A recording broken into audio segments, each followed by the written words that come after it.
தமிழக வெற்றி கழக அரசு அமைந்த பிறகு முதல் முழுமையான வேளாண் பட்ஜெட் இன்று தாக்கல் செய்யப்பட்டிருக்கு. அமைச்சர் வினோத் ரவி அவர்கள் இன்றைக்கு காலையில சட்டப்பேரவையில் பட்ஜெட்ல என்னென்ன செய்ய போறோம், என்னென்ன திட்டங்கள்லாம் இருக்கு, இதற்கு முன்பு இருந்த திட்டங்கள் என்னென்னலாம் செயல்படுத்த போறோம், எதற்கு எவ்வளவு நிதி அப்படிங்கிறதெல்லாம் முழுமையா அறிவிச்சிருந்தாரு. இதுல சிறப்பான விஷயங்கள், சிறப்பான அம்சங்கள் என்னென்ன இருக்கு அப்படிங்கிறது தான் இந்த வீடியோல நம்ம பார்க்க போறோம். பட்ஜெட்டோட தொடக்கத்திலே 2509 கிலோமீட்டர் பாசன வசதிக்காக கால்வாய்களை சீரமைக்கிறது நம்ம செய்ய போறோம் அப்படின்ட்டு அரசு தரப்புல சொல்லிருக்காங்க. அதுக்கு 10 கோடி ரூபாய் ஒதுக்கீடு செய்யப்படும் அப்படின்னு அறிவிச்சிருக்காங்க. அதே போல 134 கோடியே 83 லட்சத்துக்கு குறுவை தொகுப்பு திட்டம் ஆல்ரெடி தலைவர் விஜய் அவர்கள், முதல்வர் விஜய் அவர்கள் அறிவிச்சிருந்தாரு. அப்படிங்கிறதையும் குறிப்பிட்டு சொல்லியிருந்தாரு. அதன் பிறகு இந்த பயிர் காப்பீடு 100% பயிர் காப்பீடு அப்படிங்கறது பிரதான் மந்திரி பயிர் காப்பீட்டு திட்டம் 37 மாவட்டங்கள்ல 648 கோடியே 55 லட்சம் ரூபாய், அதாவது மாநில நிதியிலிருந்து ஒதுக்கீடு செய்யப்பட்டிருக்கு அப்படிங்கிறதும் தொடக்கத்திலேயே சொல்லப்பட்டிருந்தது. ஒவ்வொரு ஆண்டுமே எவ்வளவு நம்ம இலக்கு வைக்க போறோம், அதாவது எவ்வளவு உணவு தானியங்கள் உற்பத்தி செய்ய போறோம் அப்படிங்கிற இலக்கு எப்பயுமே எல்லா அரசுகளுமே செய்யும். இந்த வகையில 2026 2027க்கான இலக்கு மெட்ரிக் டன், எத்தனை மெட்ரிக் டன்னா 125 லட்சம் மெட்ரிக் டன் உணவுப் பொருட்கள் உற்பத்தி செய்யணும் அப்படின்ட்டு இலக்கு நிர்ணயிச்சிருக்கதா அமைச்சர் அவர்கள் இந்த பட்ஜெட்ல அறிவிச்சிருந்தாங்க. அதே போல நீர்ப்பாசன பரப்பை அதிகரிக்க போறோம் அப்படின்னு சொல்றாங்க. அதனால கிட்டத்தட்ட 2600 ஏக்கர் பாசனம் பெறும் அப்படிங்கிறதையும் குறிப்பிட்டிருந்தாங்க. 2026 2027 இலவச மின் இணைப்புக்காக அரசு தரப்புல இருந்து டிஎன்இபிக்கு, தமிழ்நாடு மின் பகிர்மான கழகத்துக்கு ஃப்ரீ கரண்ட் இருக்குல்ல, விவசாயிகள் மின்சாரத்தை பயன்படுத்துவாங்க. அதற்கு இலவச மின்சாரம் தான் விவசாயிகள் பயன்படுத்தக்கூடிய மின்சாரம் இருக்கு. அதற்கு அரசு பட்ஜெட்ல இருந்து டிஎன்இபிக்கு அந்த நிதியை கொடுக்கணும். அப்படி இந்த ஆண்டு 7432 கோடியே 58 லட்சம் ரூபாய் வழங்கப்படும் அப்படின்ட்டு அறிவிக்கப்பட்டிருக்கு. அதே போல நிறைய திட்டங்கள் இயக்கங்களா அறிவிச்சிருந்தாங்க. அதுல தமிழ்நாடு மண்வள பாதுகாப்பு இயக்கம் அப்படிங்கறதையும் அறிவிச்சிருந்தாங்க. அதுல மண்வள பாதுகாப்பு இயக்கத்துக்கு கிட்டத்தட்ட 600 கோடி ரூபாய் 5 ஆண்டு திட்டமாக அறிவிச்சிருக்காங்க. மண்வள பாதுகாப்புக்கு 600 கோடி ரூபாய் ஒதுக்கி இருக்காங்க. அடுத்த கட்டமா இயற்கை வேளாண்மையை அதிகப்படுத்துறதுக்காக இயற்கை வேளாண்மைக்கான தேசிய இயக்கம், அந்த இயக்கத்திற்கு என்ன மாதிரியான அறிவிப்புனா 3125 ஏக்கர்ல புதிய இயற்கை வேளாண் தொகுப்புகள் உருவாக்கம் அப்படிங்கிற பேர்லையும் 7500 ஏக்கர்ல இயற்கை வேளாண்மை மேற்கொள்றதுக்கு விவசாயிகள் 2 ஆண்டு செயல் திட்டமா என்ன சொல்லிருக்காங்க, 2026 2027க்கு கிட்டத்தட்ட 9 கோடியே 12 லட்சம் ரூபாய் ஒன்றிய மாநில நிதி ஒதுக்கீடு அப்படிங்கிறத இந்த பட்ஜெட்ல அறிவிச்சிருக்காங்க. அதே போல நெல் விதை உற்பத்தி, அதாவது விவசாயிகளுக்கு நெல் விதைகள் கொடுப்பாங்களா, அதற்கு நெல் விதை உற்பத்தி மற்றும் விதை விநியோக மானியத்திற்கான சிறப்பு திட்டம் இது 2026 2027ல எந்த அளவுக்கு ஒதுக்கி இருக்காங்கன்னா 34 கோடியே 72 லட்சம் ரூபாய் ஒதுக்கீடு செஞ்சிருக்காங்க. இதுல அவங்க குறிப்பிடுறது என்னன்னா, கிட்டத்தட்ட விதை பண்ணைகள் அமைத்து 7730 மெட்ரிக் டன் சான்று நெல் விதைகள் உற்பத்தி செய்யறதுக்கு அறிவுறுத்திருக்காங்க. அந்த அளவுக்கு உற்பத்தி செய்ய போறோம், அதற்கான மானியம் அறிவிச்சிருக்கோம் அப்படின்ட்டு இன்றைக்கு பட்ஜெட்ல குறிப்பிட்டிருக்காங்க. அதே போல உழவர் செயற்கை நுண்ணறிவு ஏஐ திட்டம், டெக்னாலஜியை பயன்படுத்தி எப்படி விவசாயத்துல இன்க்ரீஸ் பண்ணலாம், என்னென்ன விதமா விவசாயத்தை மேம்படுத்தலாம் அப்படிங்கிற மாதிரியான அறிவிப்பும் இருக்கு. அது கிட்டத்தட்ட மாநில நிதியிலிருந்து 2 கோடி ரூபாய் ஒதுக்கீடு செய்யப்பட்டிருக்கு. அடுத்ததா பயிர் வகைகள் எண்ணெய் வித்து பயிர்களில் தன்னிறைவுக்கான இயக்கம் அப்படின்ட்டு இந்த பட்ஜெட்ல அறிவிச்சிருக்கு. என்னன்னா பயிர் வகைகளுக்கு 65 கோடி 28 லட்சமும், உணவு எண்ணெய் வித்துகளுக்கு 138 கோடியே 36 லட்சமும், 203 கோடியே 64 லட்சம் ரூபாய் ஒன்றிய மாநில நிதி அறிவிச்சிருக்கக்கூடிய தொகை 203 கோடிக்கு மேல அறிவிச்சிருக்காங்க. கிட்டத்தட்ட பயிர் வகை சாகுபடி 15,19,000 ஏக்கர்ல இருந்து 24,70,000 ஏக்கராக விரிவாக்கம் செய்யப்படும். அதாவது இதற்கு முன்பு பயிர் செய்யப்பட்டிருந்தது இன்க்ரீஸ் பண்ண போறோம் அப்படின்னு சொல்லிருக்காங்க. அப்படி ஒவ்வொரு விஷயத்துக்குமே இந்த பட்ஜெட்ல அறிவிச்சிருக்காங்க. தமிழ்நாடு சிறுதானிய இயக்கம், இந்த தமிழ்நாடு சிறுதானிய இயக்கத்துல 2026 to 2027ல எவ்வளவு அறிவிச்சிருக்காங்க அப்படின்னா 63 கோடியே 81 லட்சம் ரூபாய் ஒன்றிய மாநில அரசின் நிதி ஒதுக்கீட்டுல இருந்து ஒதுக்கிட்டு இருக்காங்க. இதுல கிட்டத்தட்ட சிறுதானிய பயிர்கள் எந்த அளவுக்கு பயிர் செய்யப்பட போகுது, சாகுபடி எவ்வளவு செய்யணும் அப்படின்ட்டு அவங்க பிளான் பண்ணிருக்காங்கன்னா 11,80,000 ஏக்கர் பரப்பளவுல சிறுதானிய உணவுகள் பயிர்கள் பயிரிடணும் அப்படின்ட்டு அறிவிச்சிருக்காங்க. அடுத்ததா குறுதானிய இயக்கம், அதற்கும் அறிவிப்புகள் இருக்கு. கிட்டத்தட்ட 7 கோடி 61 லட்சம் ரூபாய் இருக்கு. அதே போல சீமை திணை மற்றும் குலசாமை அப்படிங்கிற பயிர் வகைகள், அதாவது அதிக ஊட்டச்சத்து நிறைந்த திணை மற்றும் சாமை பயிர்கள் வந்து அறிமுகப்படுத்துறதுக்கும் அறிவிப்பு கொடுத்திருக்காங்க. கிட்டத்தட்ட 30 லட்சம் ரூபாய் வந்து நிதி ஒதுக்கீடு செஞ்சிருக்காங்க மாநில நிதியிலிருந்து.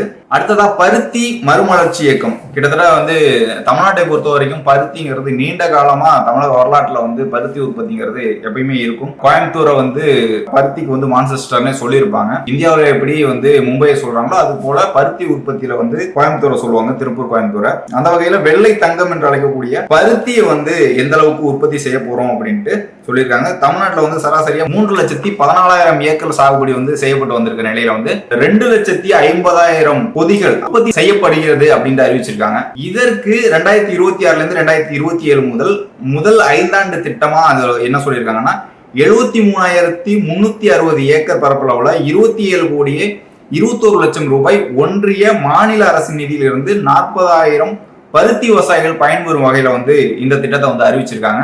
அடுத்ததா வந்து மக்காசோள உற்பத்தி மேம்பாட்டு திட்டம். இதற்கு எவ்வளவு அறிவிச்சிருக்காங்கன்னா 3,47,000 ஏக்கர் பரப்பளவுல வந்து 36 கோடி ரூபாய் வந்து ஒன்றிய மற்றும் மாநில ஒதுக்கீட்டுல இருந்து செயல்படுத்தப்படும் அப்படின்ட்டு அறிவிச்சிருக்காங்க. மக்காச்சோள உற்பத்திக்கு வேளாண் காடுகள் திட்டம்னு ஒண்ணு அறிவிச்சிருக்காங்க. வேளாண் காடுகள் திட்டம் அப்படின்னா காடுகள் உருவாக்கம், அதாவது நம்ம விற்பனை செய்யக்கூடிய மர வகைகளை நடக்கூடிய திட்டம் தான் இது. தேக்கா இருக்கட்டும், மகாகனியா இருக்கட்டும், அதே போல சந்தன மரமா இருக்கட்டும், மலைவேம்பு, செம்மரம், இந்த மாதிரியான பயிர்களை வந்து கிட்டத்தட்ட 12,500 ஏக்கருக்கு மேல பயிரிட போறோம், சாகுபடி செய்ய போறோம் அப்படின்னு சொல்லியிருக்காங்க. அதுல வந்து ஒரு ஏக்கருக்கு வந்து 200 மரக்கன்றுகள் வீதம் வந்து விவசாயிகளுக்கு கொடுக்கப்படும் அப்படின்னு சொல்லியிருக்காங்க.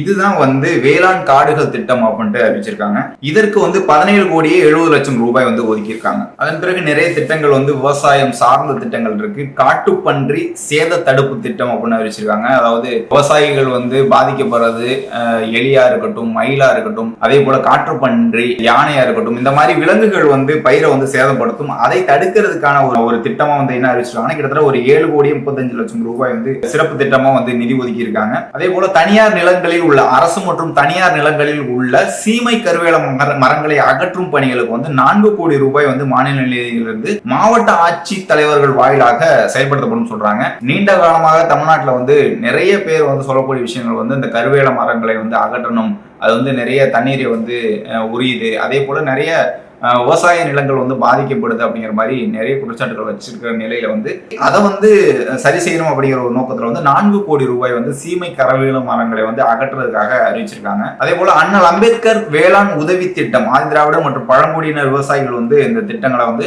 மானியங்கள் பெறுவதற்குமான திட்டமா இதுல அறிவிச்சிருக்காங்க. 20% கூடுதல் மானியம் வழங்கப்படும் அப்படிங்கறதும் அறிவிச்சிருக்காங்க. கிட்டத்தட்ட 56 கோடியே 72 லட்சம் ரூபாய் வந்து மாநில நிதியிலிருந்து இது ஒதுக்கப்படுதா அறிவிச்சிருக்காங்க. அதே போல நம்ம தொடர்ந்து பார்க்கிறது வந்து விவசாயிகள் விளைபொருட்களை வந்து விளைவிச்ச பிறகு வந்து அதை விற்கக்கூடிய நிலையில மழையோ மிகப்பெரிய ஒரு இயற்கை சீற்றத்தாலோ பாதிக்கப்படக்கூடிய ஒரு விஷயம் இருக்கும். அதற்கு விளைபொருட்கள் வீணாவதை தடுக்க தார்பாய்கள் வழங்குதல் அப்படின்னு சொல்லியிருக்காங்க. கிட்டத்தட்ட 500 விவசாயிகளுக்கு வந்து தார்பாய்கள் வழங்க இருக்கிறாங்க. அதற்கு 10 கோடி ரூபாய் வந்து இந்த முறை நிதி ஒதுக்கப்பட்டிருக்கு. சென்ற ஆண்டு பார்த்திருப்பீங்க, கும்பகோணம், தஞ்சாவூர் பகுதிகளில் வந்து மழை பெய்து நெல் மூட்டைகள் வந்து முளைத்து காணப்பட்ட விஷயங்கள்லாம் பார்த்திருக்கோம். அதற்கு வந்து ஒரு தடுப்பு நடவடிக்கையா வந்து இதை வந்து அறிவிச்சிருக்காங்க. அதே போல மக்கள் சேவகர் அஞ்சலை அம்மாள் சிறு குறு விவசாயிகள் விருது, இந்த விருது அறிவிச்சிருக்காங்க. அதே போல வெற்றி விவசாயி விருது அறிவிச்சிருக்காங்க. வெற்றி விவசாயி விருது வந்து எப்படின்னா நெல், சிறுதானியங்கள், பயிர் வகைகள், எண்ணெய் வித்துக்கள், பருத்தி உள்ளிட்ட 9 பயிர்கள்ல 2 ஏக்கர் அளவில் பயிரிட்டு அதிக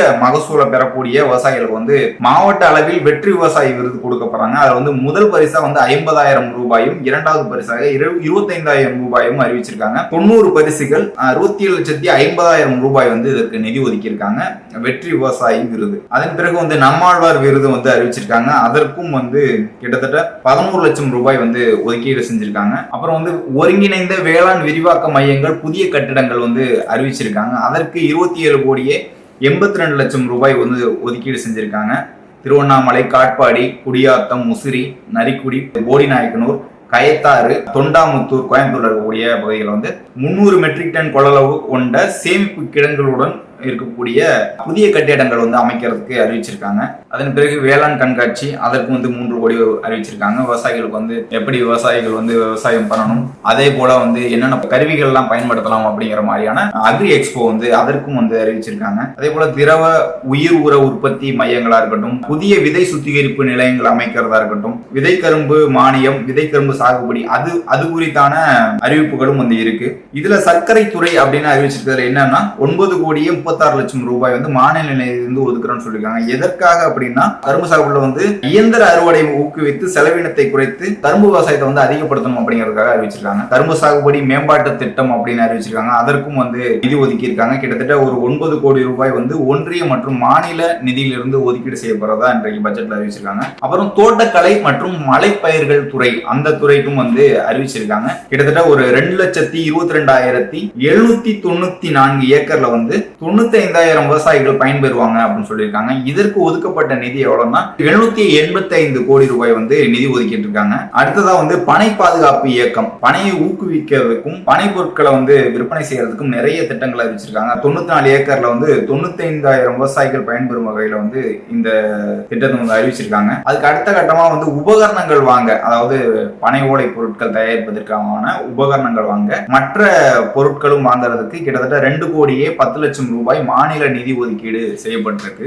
வெற்றி இல்லத்தரசி வீட்டு தோட்டம் அப்படிங்கிற ஒரு திட்டத்தை வந்து அறிவிச்சிருக்காங்க. இதுல என்னன்னா வீட்டுல இருக்கக்கூடிய மாடியா இருக்கட்டும், வீட்டை சுத்தி இருக்கக்கூடிய இடங்கள்ல வந்து காய்கறிகளா இருக்கட்டும், கீரையா இருக்கட்டும், கொடி வகைகளா இருக்கட்டும், என்ன வேணா பயிர் செய்யட்டும், அதற்காக விதையா இருக்கட்டும், செடி வளர்ப்பு பைகளுடன் கூடிய தொகுப்புகள், செங்குத்து தோட்டம், நீரியல் தோட்டம் அப்படிங்கிற மாதிரி வச்சிருக்காங்க. காய்கறிகள், பழங்கள், மூலிகை செடிகள் வந்து வளர்க்கறதுக்கு, அதை ஊக்குவிக்கிறதுக்கு வந்து வெற்றி இல்லத்தரசி திட்டம்னு அறிவிச்சிருக்காங்க. அதுல 10 கோடி ரூபாய் வந்து மாநில நிதியிலிருந்து ஒதுக்கப்பட்டிருக்கு. அதுக்கு அடுத்ததா வந்து தமிழ்நாடு தளிர்கீரைகள் திட்டம்னு அறிவிச்சிருக்காங்க. அதற்கு 1,20,00,000 ரூபாய் வந்து மாநில நிதியிலிருந்து ஒதுக்கீடு செய்யப்பட்டிருக்கு. தோட்டக்கலை பயிர்களின் உற்பத்தியை உயர்த்த உயர் தொழில்நுட்ப சாகுபடி முறைகளை ஊக்குவித்தல் அப்படின்னு சொல்லிட்டு அதற்கு 41 கோடி ரூபாய் வந்து ஒதுக்கீடு செஞ்சிருக்காங்க. பசுமை குடிலா இருக்கட்டும், நிழல் வலை குடிலா இருக்கட்டும், இதற்கெல்லாம் வந்து ஒட்டுமொத்தமா அறிவிச்சிருக்காங்க. அதுல 15,55,00,000 ரூபாய் வந்து ஒன்றிய மாநில நிதியிலிருந்தும் 3,00,000 சதுர மீட்டர் பரப்பளவில் பசுமை குடில் மற்றும் நிழல் வலை குடில்கள் வந்து அமைக்கிறதுக்கான ஒரு நிதி வந்து அறிவிச்சிருக்காங்க. அதே போல தென்னைக்கான சிறப்பு திட்டம் அறிவிச்சிருக்காங்க. சுமார் 5,00,000 ஹெக்டேர்ல வந்து தென்னை சாகுபடி செய்யப்பட்டு 670 கோடி ரூபாய் தேங்காய் உற்பத்தி செய்யப்படுது இப்போதைக்கு. அதை வந்து அதிகப்படுத்தணும் அப்படிங்கிறதுக்காக ஒரு சிறப்பு திட்டம் அறிவிச்சிருக்காங்க. அதுல 16 கோடி ரூபாய் வந்து மாநில நிதியிலிருந்து செயல்படுத்தப்படும் அப்படின்னு அறிவிச்சிருக்காங்க. அந்த வகையில அடுத்த கட்டமாக 86,000 ஏக்கரிலான தென்னை மரங்களுக்கு தென்னை டானிக் வழங்குவதற்காக வந்து 6,20,00,000 ரூபாய் வந்து மாநில நிதி வந்து ஒதுக்கப்பட்டிருக்கு. அதுக்கு அடுத்த கட்டமா வந்து தென்னை விவசாயிகளுக்கு பயன்படும் வகையில வந்து 15 ஏக்கர் பரப்பளவுல புதிய தென்னை நாற்று பண்ணை, இதுக்கு வந்து எவ்வளவு அறிவிச்சிருக்காங்கன்னா ரூபாய் 48,00,000 மதிப்பீட்டில் வந்து நாற்று பண்ணைகள் வந்து அமைக்கப்படும் அப்படின்னு அறிவிச்சிருக்காங்க. அதே போல தமிழ்நாடு தென்னை பதப்படுத்தும் கழகம், அதுல வந்து நீரா தென்னை சார்ந்த பொருட்கள் வந்து லாபகரமான விலையில கிடைக்க செய்யறதுக்காக அந்த பொருட்கள், தென்னை பொருட்கள் இருக்குல்ல, அதற்கு வந்து வணிகத்துறையால 22,30,00,000 ரூபாய் வந்து மாநில நிதியிலிருந்து ஒதுக்கீடு செய்திருக்காங்க. அந்த வேளாண் விற்பனை மற்றும் வேளாண் வணிகத்துறை. அதே போல உயர் மதிப்பு கொண்ட பல பயிர்களின் சாகுபடியை ஊக்குவித்தல், ப்ளூபெரியா இருக்கட்டும், லிச்சி, டிராகன், அவகோடா, கிவி, மங்குஸ்தான், இந்த மாதிரியான உயர் மதிப்பு கொண்ட பழங்களை வந்து உற்பத்தி செய்யணும், அதற்கு வந்து அதிகரிக்கணும் அப்படிங்கிற ஒரு காரணத்துக்காக தனிப்பயிராகவும் ஊடுபயிராகவும் 930 ஏக்கர்ல வந்து சாகுபடி செய்திட 1,87,00,000 ரூபாய் வந்து நிதி ஒதுக்கீடு செய்யப்பட்டிருக்கு. இந்த மாதிரி தோட்டக்கலையா இருக்கட்டும், நெல் வயலா இருக்கட்டும், இந்த மாதிரி செய்யறதை தாண்டி அதே போல வேளாண் காடுகள் அறிவிச்சிருந்தாங்க. அது மட்டும் இல்லாம இப்ப மானாவாரி நிலங்கள்ல வந்து புளிய மர சாகுபடி ஊக்குவிக்கிறதுக்கு அப்படிங்கிறது அந்த திட்டமும் இருக்கு. ஏன்னா கிட்டத்தட்ட ஒரு சில பகுதிகளில் வந்து நீர்வரத்து இருக்காது, அங்க வந்து விவசாயம் செய்யக்கூடிய ஒரு நிலை இருக்காது. அந்த இடங்கள்ல வந்து நீண்ட கால மரப்பயிர்களா இருக்கக்கூடிய பயிர்களும் வந்து செய்யறதுக்காக அறிவிச்சிருக்காங்க. 500 முதல் 700 மில்லிமீட்டர் மழை பொழிவுல வறட்சி தாங்கக்கூடிய பயிர்களா இருக்கக்கூடிய ஒட்டு ரக புளிய மர அந்த கன்றுகளை கொடுத்து அதை வளர்க்கறதுக்காக செயல் திட்டம் வந்து அறிவிச்சிருக்காங்க. ஹெக்டருக்கு வந்து 20,000 வீதம் 5 ஆண்டுகளில் 1000 1250 ஏக்கர்ல வந்து 1 கோடி ரூபாய் நிதியில வந்து புலி சாகுபடி அதை வந்து அறிவிச்சிருக்காங்க. நடப்பாண்டுல மட்டும் 20 லட்சம் ரூபாய் வந்து மாநில நிதியிலிருந்து 250 ஏக்கர்ல இந்த திட்டம் செயல்படுத்தப்படும் சொல்லியிருக்காங்க. அதே போல காளான் உற்பத்திக்கு வந்து கூடங்கள் அமைத்தல் அதுவும் அறிவிப்புகள் இருக்கு. மஞ்சள், இஞ்சி, பூண்டு இந்த வகைகள்லாம் வந்து பயிரிடுவதற்காகவும் அறிவிப்புகள் வந்து வெளியிட்டிருக்காங்க. கிட்டத்தட்ட 2026 இருந்து 2027 இந்த ஆண்டு வந்து 2500 ஏக்கர்ல 4 கோடி ரூபாய் நிதியில வந்து இது பரப்பு வந்து விரிவாக்கப்படும் அப்படின்னு சொல்லியிருக்காங்க. முக்கியமாக வெங்காய சேமிப்பு கிடங்குகள் அமைத்தல் அப்படிங்கிறதையும் இந்த பட்ஜெட்ல வந்து அறிவிச்சிருக்காங்க. வெங்காயம் வந்து பாதிக்கப்படக்கூடாது, விளைவிக்கப்பட்ட வெங்காயங்கள் வந்து மழை வெயில்னால பாதிக்கப்படக்கூடாது அப்படிங்கிறதுனால அதை சேமிப்பு கிடங்குகள் வந்து அறிவிச்சிருக்காங்க. கிட்டத்தட்ட ஒரு 57,000 மெட்ரிக் டன் கொள்ளளவு கொண்ட வெங்காய சேமிப்பு கிடங்குகள் வந்து அமைக்கப்படும் சொல்லிருக்காங்க. அதற்கு பட்ஜெட்ல அறிவிக்கக்கூடிய நிதி வந்து 22 கோடியே 80 லட்சம் ரூபாய் வந்து அறிவிக்கப்பட்டிருக்கு. அதுக்கு அடுத்த கட்டமாக வந்து பழங்கள், காய்கறிகள், பாரம்பரிய ரகங்களை வந்து ஊக்குவித்தல் அதுவும் அறிவிச்சிருக்காங்க. அதுக்கு வந்து 3 கோடி 88 லட்சம் வந்து அறிவிச்சிருக்காங்க.